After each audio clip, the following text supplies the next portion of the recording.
Ma'am, if you can't afford a birthday cake, maybe you shouldn't be having birthday parties. The words cut through the little bakery like a knife. Every customer turned. The cashier froze. And the woman standing at the counter, holding a single cupcake in a small white box, lowered her eyes as if the floor might open and save her from the shame. Her name was Mara Collins. She was 32 years old, a mother of one, and that morning she had counted $3.87 in quarters, nickels, and pennies on the kitchen table of a motel room outside Columbus, Ohio. Not enough for a cake. Not enough for candles. Barely enough for one vanilla cupcake with pink frosting and rainbow sprinkles. But to her 6-year-old daughter, Lily, that cupcake was going to feel like the whole world. Mara gently pushed the coins across the counter. "I'm not asking for anything free," she said quietly. "Just the cupcake." The woman behind the register, Denise Whitmore, looked at the pile of coins like someone had spilled dirt on the glass. Denise was not the owner of Whitmore's bakery anymore, but she acted like she still was.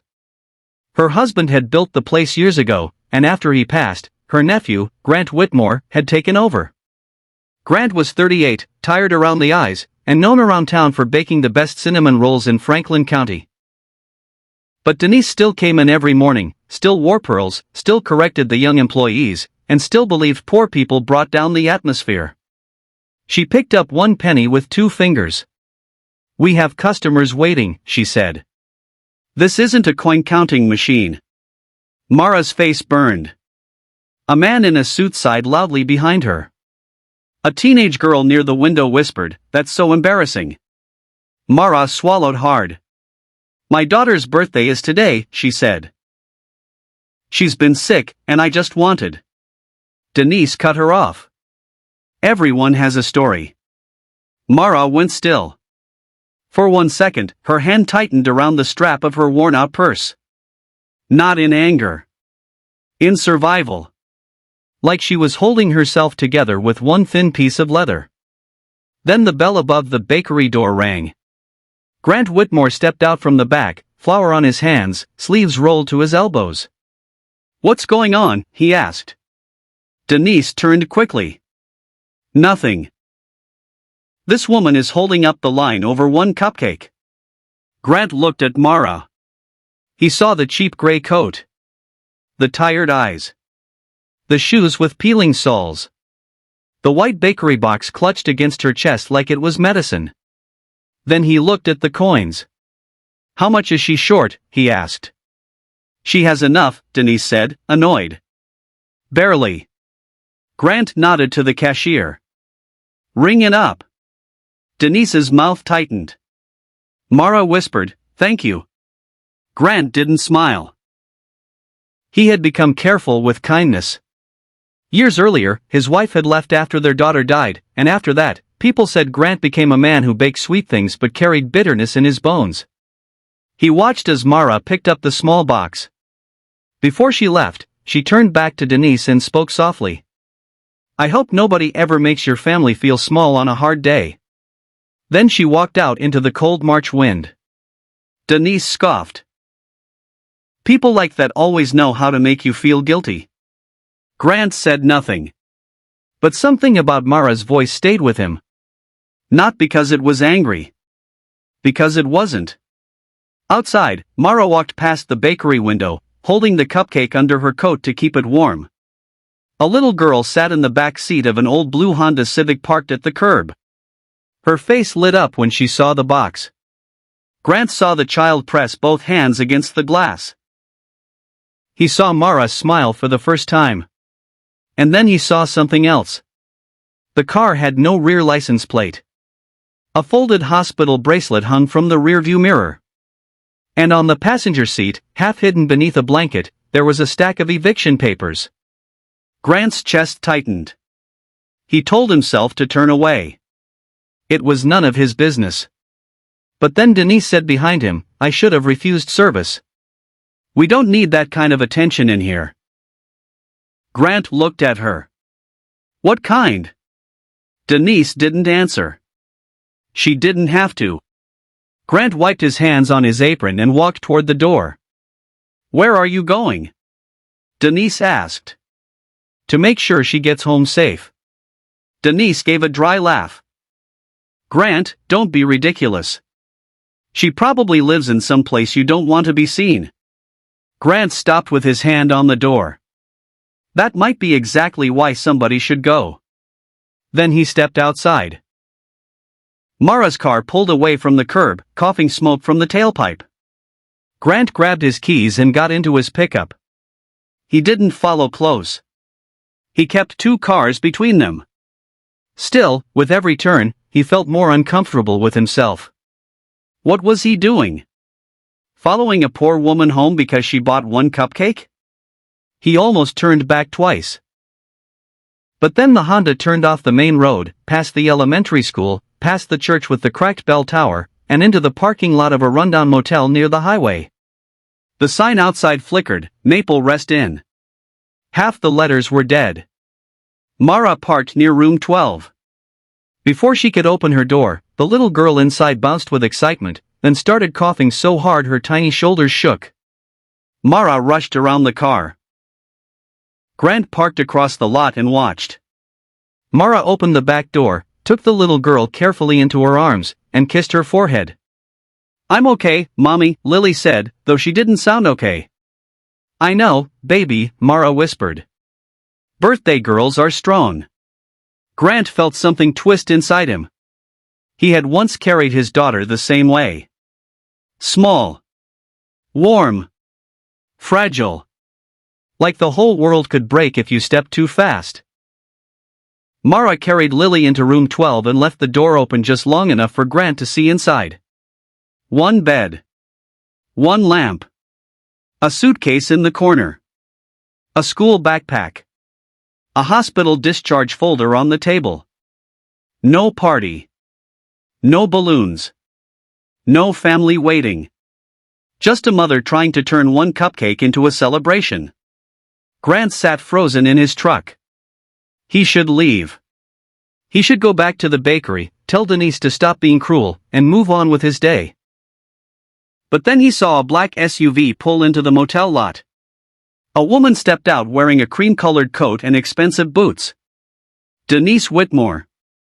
Grant stared in disbelief. Denise walked straight toward room 12 with the posture of someone carrying judgment like a badge. Grant got out fast. By the time he reached the walkway, Denise was already knocking. Mara opened the door, surprised. Denise looked past her into the room. Well, she said, I see I was right. Mara frowned. Why are you here? I came to speak plainly, Denise said. You made a scene in my family's bakery. You tried to shame me in front of customers. I didn't try to shame you. You absolutely did. And I don't appreciate being used as part of some little charity performance. Behind Mara, Lily sat on the bed, holding the cupcake box in her lap. Her smile had disappeared. Mara stepped outside and pulled the door partly closed. My daughter is sick, she said. Please don't do this here. Denise lowered her voice, but not enough. Sick or not, a child shouldn't be dragged through life because her mother can't get it together. Mara's face changed. Pain first. Then fire. You don't know anything about my life. Denise glanced toward the room. I know enough. Grant's voice cut through the cold air. No, you don't. Denise turned sharply. Grant? He walked up the motel steps, his jaw tight. What are you doing here? She demanded. I could ask you the same thing. Denise's cheeks flushed. I was protecting the bakery's reputation. By following a mother to a motel? You followed her too. Grant didn't deny it. I followed because something didn't feel right. You followed because you wanted to feel superior. For the first time, Denise looked shaken. Mara looked from one to the other. I don't want trouble, she said. Please just leave. Then Lily called from inside. Mommy? Can I light the candle now? Mara closed her eyes. There was no candle. She had forgotten. Or maybe she had known she couldn't afford one. Grant heard it. That tiny sentence broke something open in him. He stepped back. "I'm sorry," he said to Mara. "Both of us should leave you alone." But before he could turn, Lily coughed again. Harder this time. Mara rushed inside. Grant stood in the doorway and saw the little girl bend forward, trying to breathe. Mara grabbed an inhaler from the table, but her hands were shaking. "Lily, slow breaths," she said. "Look at me, baby." Slow. Lily tried. Her lips looked pale. Grant pulled out his phone. "Do you need an ambulance?" Mara looked terrified. "No. I can't." "Mara," he said gently, "do you need an ambulance?" She hesitated too long. Grant dialed 911. Denise stood outside, silent now. Within minutes, red lights flashed against the motel walls. Paramedics arrived, asking questions, moving fast but calmly. Mara climbed into the ambulance with Lily, still holding the cupcake box. As the doors closed, Lily looked out through the small window at Grant. She lifted one weak hand. Grant lifted his back. Then the ambulance pulled away. Denise whispered, "I didn't know." Grant looked at her. "You didn't ask." At Riverside Children's Hospital, Mara sat beside Lily's bed in the emergency department, still wearing her coat. The cupcake box sat unopened on a plastic chair. A young doctor explained that Lily's asthma had been made worse by a respiratory infection and the cold motel air. She would need treatment, rest, and follow-up care. Mara nodded at everything. But when the doctor left, she turned her face away and cried silently. Grant had followed the ambulance in his truck. He didn't go in at first. He sat in the hospital parking lot with both hands on the steering wheel, looking at the building where his own daughter, Sophie, had spent her final days. He had avoided this place for 7 years. 7 years of baking at dawn. 7 years of smiling at customers while never once walking through those glass doors. But that day, he went in. When he found Mara's room, he stopped at the doorway. She looked up, exhausted. "Why are you still here?" she asked. Grant held up both hands. "I'm not here to bother you. I just wanted to check on your daughter." Mara wiped her face quickly. "She'll be okay." "I'm glad." An uncomfortable silence settled between them.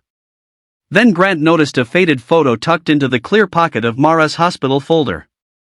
A man in an army uniform stood beside Mara, smiling, holding a newborn baby wrapped in a pink blanket. Grant nodded toward the photo.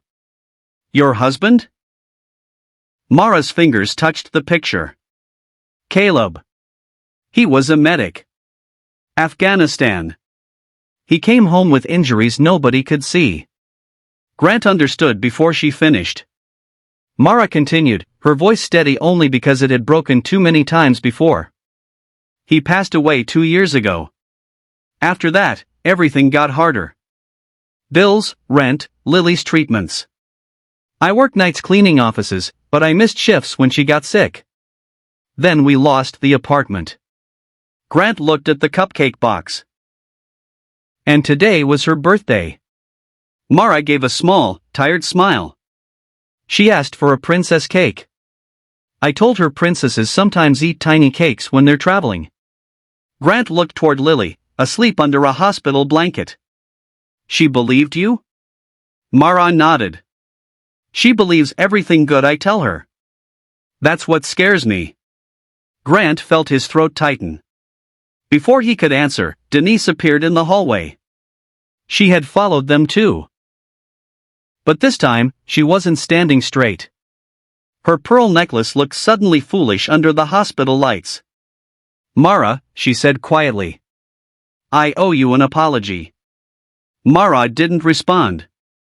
Denise stepped closer. "I spoke cruelly. At the bakery. At the motel. I judged you without knowing anything." Mara looked at her. "You didn't need to know my whole life to treat me like a human being." Denise's eyes filled with tears. You're right. Grant expected Mara to turn away. Instead, Mara looked at Lily. She heard you. Denise covered her mouth. She's 6, Mara said. She knows when people look down on us. She knows when I pretend not to cry. That's the part people don't understand. When you humiliate a parent, the child carries it too. Denise couldn't speak. Grant stepped out into the hallway. He needed air. At the end of the corridor, he noticed a wall covered in photos of children who had been treated at the hospital. Some were smiling. Some had bald heads. Some held drawings. Some had birthdays celebrated in hospital rooms with paper hats and small cakes. And there, on the lower row, was a photo he had not seen in 7 years. His daughter Sophie. She was wearing a yellow sweater, grinning with frosting on her nose, holding a cupcake with pink frosting and rainbow sprinkles. Grant staggered back. A nurse passing by stopped. Sir? Are you okay? Grant pointed at the photo. That's my daughter. The nurse looked at the picture and softened. Sophie Whitmore? Grant nodded. She was very loved here. Grant stared at the cupcake in Sophie's hand. Who gave her that? The nurse smiled sadly. There was a volunteer program back then. Families donated birthday treats for kids who were inpatient. I wasn't assigned to her, but I remember the story. A young military wife came in with cupcakes after her husband's unit fundraiser. She stayed with Sophie for almost an hour because you were stuck in traffic during that snowstorm. Grant could barely breathe. A military wife? The nurse nodded. I think her name was Mara. The hallway seemed to tilt. Grant turned slowly toward Lily's room. Mara Collins. The poor mother Denise had insulted. The woman who counted coins for one cupcake. Years earlier, she had sat with his dying daughter so Sophie wouldn't spend her birthday alone. Grant walked back into the room like a man carrying a truth too heavy for his hands. Mara looked up. What happened? Grant's voice broke. 7 years ago, did you volunteer here? Bringing cupcakes to children? Mara blinked, surprised. Yes. Caleb and I used to. Before everything changed. Grant swallowed. My daughter was Sophie Whitmore. Mara went still. Her eyes moved to his face, searching memory. Sophie with the yellow sweater? Grant nodded, tears spilling now. You stayed with her on her birthday. Mara's hand rose to her mouth. I remember her, she whispered. She was scared you wouldn't make it before she blew out the candle. I told her dads always find their way. Grant covered his face. I did make it, he said. Because of you. When I got there, she was smiling. She had frosting on her nose. Mara's eyes filled. She asked me if heaven had bakeries. Grant gave a broken laugh through his tears. What did you tell her? Mara smiled softly. I told her if it didn't, she could open the first one. For a moment, nobody moved. Even Denise stood frozen by the door, her shame complete now. The woman she had treated like a burden had once given comfort to the child their family had lost. Grant looked at Mara. I never knew who you were. You were grieving, Mara said gently. I should have found out. You loved your daughter. That was enough. Grant shook his head. No. It wasn't enough today. The next morning, Mara woke in the hospital chair to the smell of warm vanilla. For one confused second, she thought she was dreaming. Then she opened her eyes. Grant stood in the doorway holding a pink bakery box. Behind him were 2 nurses carrying balloons, a small paper crown, and a tray with a birthday cake shaped like a little castle. Lily sat up in bed, eyes wide. Mommy. Grant stepped in carefully. I heard princesses sometimes eat tiny cakes when they're traveling, he said. But when they stop at Riverside Castle, they get the real thing. Lily's mouth fell open. For me? Grant nodded. For you. Lily looked at Mara for permission. Mara pressed her lips together, trying not to cry, and nodded. The nurses sang softly. Lily wore the paper crown. Grant lit one candle, and Mara helped her blow it out. For the first time in months, Mara's face looked light. But Grant wasn't done. By noon, he had called someone from a local veterans assistance group. By 3, Mara had an appointment with a caseworker who specialized in helping families of deceased service members. By evening, a church near the hospital had offered temporary housing in a small furnished apartment behind their community center. Mara kept saying, "This is too much." Grant kept saying, "No. It's late." When Lily was discharged 2 days later, Mara expected to return to the motel to collect their suitcase. Instead, Grant drove them to the church apartment. It was small. 1 bedroom. A clean kitchen. A quilt on the bed. A little desk by the window. And on the table sat a box of groceries, a vase of yellow flowers, and a card. Mara opened it with shaking hands. Inside, in careful handwriting, Denise had written, "I cannot undo what I said. But I can choose who I become after saying it. Thank you for reminding me that dignity is not something we give to people.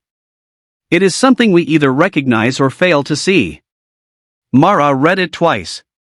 Then she noticed a second envelope. Inside was a job offer from Whitmore's Bakery. Not charity.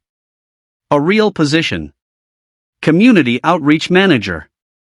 Helping coordinate birthday donations for children in hospitals, shelters, and foster homes. Mara stared at Grant. "You don't even know if I can do that." Grant smiled. "You already did." 3 months later, Whitmore's Bakery looked different. Not the walls. Not the ovens. The heart of it. A sign hung near the front counter. The Sophie and Caleb Birthday Fund. No child should feel forgotten on their birthday. Every Friday, donated cupcakes went to Riverside Children's Hospital. Every month, cakes were delivered to shelters, veteran families, and foster homes across Columbus. Mara organized every list by hand. Lily drew thank you pictures for the bakery wall.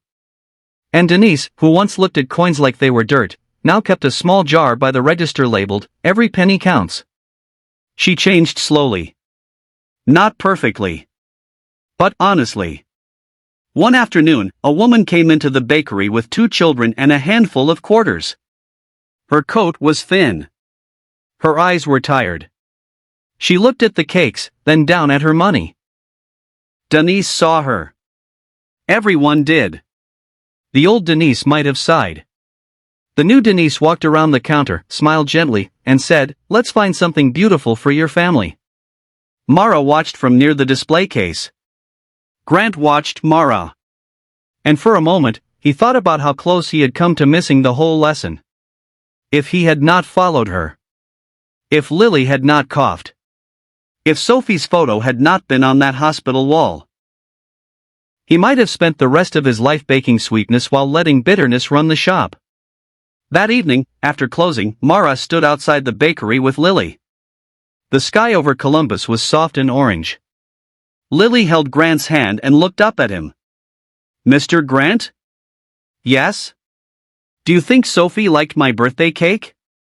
Grant looked at Mara, then at the bakery window where Sophie's photo now hung beside Caleb's. "I think," he said softly, "she helped us make it." Lily smiled. Then she reached into her pocket and pulled out 1 penny. She placed it in the donation jar by the door. "For another kid," she said. Grant knelt down so he was eye level with her. "That might be the most important penny this bakery has ever had." Mara looked away, tears shining in her eyes. She had walked into that bakery with nothing but coins, a sick child, and a mother's broken heart. She had walked out humiliated. But the same cupcake that exposed cruelty also uncovered a forgotten kindness. And sometimes that is how life works. The small good you do when nobody is watching may disappear for years. It may not come back with applause. It may not come back when you expect it.